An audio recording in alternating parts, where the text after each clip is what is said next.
Ensinamentos de um Iniciado, capítulo 25. A responsabilidade do conhecimento.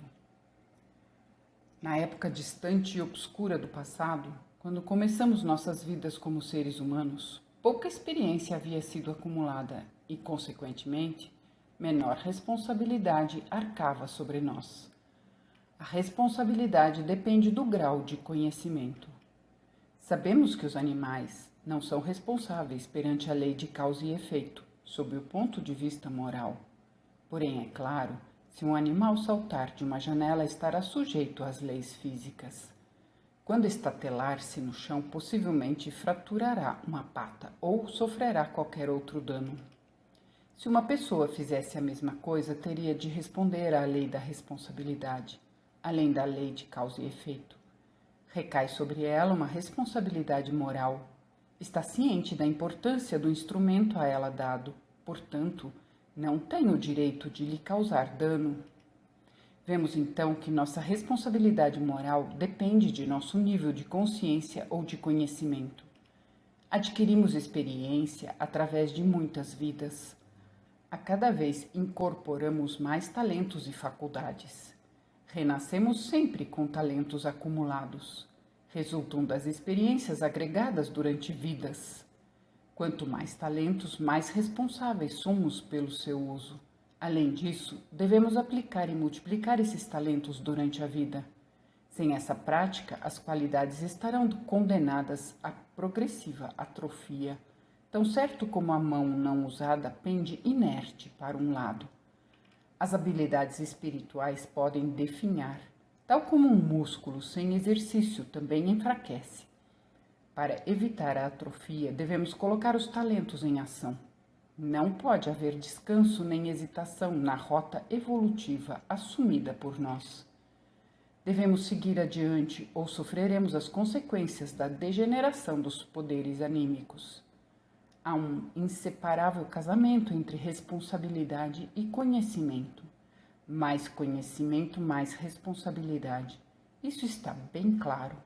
Observando sob o ponto de vista mais profundo, na perspectiva do cientista ocultista, há uma responsabilidade vinculada ao conhecimento, geralmente ignorada pela humanidade. A esse nível particular de responsabilidade dedicaremos o estudo seguinte. Mabel Collins afirma que é real a história narrada em seu livro chamado A Floração e o Fruto, ou A História de Fleta, a Necromante. Segundo a autora, o material recolhido para compor essa história veio de um país distante e de maneira muito estranha, fazendo referências a alguém que conhecia. A história narra verdades profundas relacionadas com a aquisição de conhecimentos e seu respectivo uso. Conta-nos como Fleta, no começo de sua encarnação, quando ainda estava em estado selvagem, assassinou seu amante. Em seguida, Fleta obteve certo poder relacionado com a atmosfera cruel do crime. Esse poder, em conformidade com a natureza do caso, estava no plano da magia negra. Portanto, como sugere a história, Fleta possuía o poder de um mago negro. Ela forçou seu amante a matar uma entidade para adquirir mais poder. Desta forma obscura, utilizava seu conhecimento. Há aqui uma grande verdade. Todo conhecimento que não estiver impregnado de vida é vazio, sem propósito e inútil. O conhecimento pode ser obtido de várias maneiras e deve também ser utilizado de várias formas. Uma vez adquirido, pode ser guardado num talismã e depois usado pelas pessoas para bons ou maus propósitos, segundo o caráter de quem o utilizar. Se conservado por alguém que desenvolveu essa força com esforço próprio, será usado de acordo com a índole desse homem ou dessa mulher. Aplica-se aqui o mesmo princípio do gerador de eletricidade ligado a uma bateria. A bateria acumula a eletricidade gerada. Essa energia acumulada pode ser utilizada para acionar diversos dispositivos elétricos, e não apenas para retornar a quem a forneceu. Assim também acontece com a força dinâmica advinda do sacrifício de uma vida, com o propósito de adquirir poder oculto. Pode ser armazenada num talismã e usado de diferentes modos. Vemos esse grande fato particularmente descrito na lenda de Parsifal.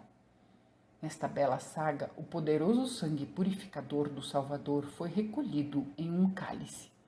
O sangue foi vertido em nobre sacrifício próprio e não usurpado de outrem. Esse cálice, o Graal, converteu-se em talismã. A relíquia foi guardada por nobres cavaleiros. O Graal lhes conferia força espiritual desde que conservassem a pureza, castidade e vida inofensiva. Além do cálice, temos também o simbolismo da lança responsável pelo ferimento, do qual jorrou o sangue. A lança foi imantada pelo sangue purificador e também se converteu em talismã. Poderia ser destinada para diversos propósitos. Durante o reinado de Titurel, o poder do Graal foi conservado.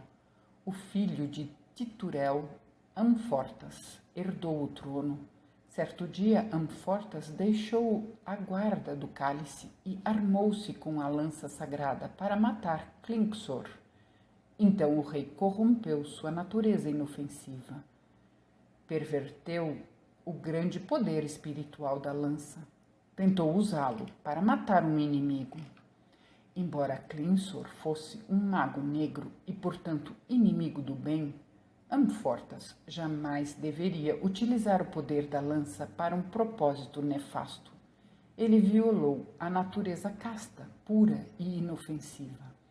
Esse equívoco trouxe muita desgraça para Amfortas.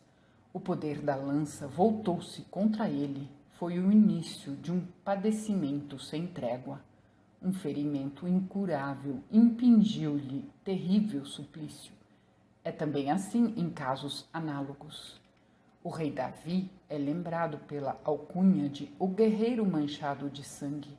O Senhor proibiu-lhe a construção do templo, mesmo sendo um deus da guerra, punindo nações para fazê-las voltar à razão.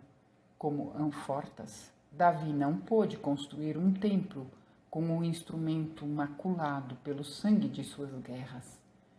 Essa tarefa foi delegada ao filho de Davi, Salomão, o homem da paz. Fato notável em Salomão, ele pediu sabedoria, pediu a Deus abundante sensatez, não para vencer seus inimigos, não para conquistar mais territórios e multiplicar seu povo, mas para governar melhor o povo colocado aos seus cuidados. Como o desejo de Salomão já estava imbuído de sabedoria, sabedoria foi-lhe concedida em abundância. Retornando à lenda do Graal, Parsifal representa a antítese de Amfortas. Parsifal não chegou a conhecer seu pai, um guerreiro, um homem manchado de sangue e por isso mesmo ceifado pela morte. Ersleide, aflição do coração, sua enviuvada mãe, sozinha o criou. Ainda jovem e ingênuo, Parsifal utilizava um arco para flechar animais selvagens. Mas a certa altura, mais maduro, quebrou seus instrumentos de caça. Converteu-se em um ser casto, puro e inofensivo. Pelo poder inerente a essas virtudes, conservou-se firme quando foi tentado por Kundry. Nesse dia de grande tentação, arrebatou a lança das mãos de Clinxor. Lembremos que Amfortas tinha perdido a lança para o mago negro. Parsifal, durante sua peregrinação pelo mundo, desde o resgate da lança até o retorno ao castelo do Graal, foi perseguido por muitas tentações, muita tristeza, problemas e tribulações. Homens quiseram tirar-lhe a vida, e muitas vezes poderia livrar-se dos inimigos empunhando a lança sagrada. Mas Parsifal já havia compreendido o real propósito da lança. Seu poder miraculoso deve ser direcionado para curar, não para ferir. Compreendeu o poder sagrado conferido ao talismã através do sangue sacrificial. e esse poder deve ser usado somente para os mais elevados propósitos. De fato, quem possui genuíno poder espiritual jamais o utiliza para qualquer deliberação egoísta. São firmes em seus propósitos, não importa quão irresistível a tentação ou o grau de aflição imposto pelas forças do mal. Nem sequer por um momento sonham em prostituir o sagrado poder para propósitos egoístas. Apesar de alguém poder alimentar 5.000 pessoas que estão famintas, afastadas da fonte de provisões, ele não apanhará nem mesmo uma pequena pedra para transformá-la em pão, com o fito de aplacar sua própria fome.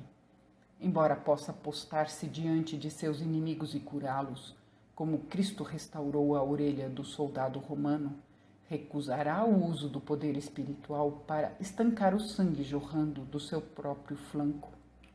Seres dessa natureza, a outros salvam, a si mesmos não salvam. Mas eles poderiam sempre tê-lo feito se quisessem, pois o poder é grande. Mas se o tivessem usado para esse fim, tê-lo-iam perdido. Não tinham o direito de assim prostituir seu precioso poder. Vejamos outros exemplos de transferência de poder. Por exemplo, a cabeça de João Batista foi colocada numa bandeja logo após ter sido sacrificado. As pessoas presentes a esse brutal espetáculo adquiriram certa cota de poder. A mitologia grega conta-nos as façanhas de Argos. Possuía tantos olhos a ponto de ver tudo e quanto desejasse era clarividente, mas usou seu poder para um propósito mesquinho, e Mercúrio, o deus da sabedoria, lhe decepou a cabeça retirando seu poder. Toda vez que um ser humano tenta usar seu conhecimento espiritual e seu poder de maneira deturpada, ele os perderá. Perde o direito adquirido de posse e uso desse poder. Mesmo quando observamos o conhecimento do ponto de vista científico, constatamos o consumo da vida. Cada pensamento rompe a delicada malha do tecido cerebral, formado de pequenas células. Cada célula tem vida individualizada e essa vida é destruída pelo pensamento. Ou melhor, a forma celular é destruída e assim a vida não pode mais manifestar-se nela.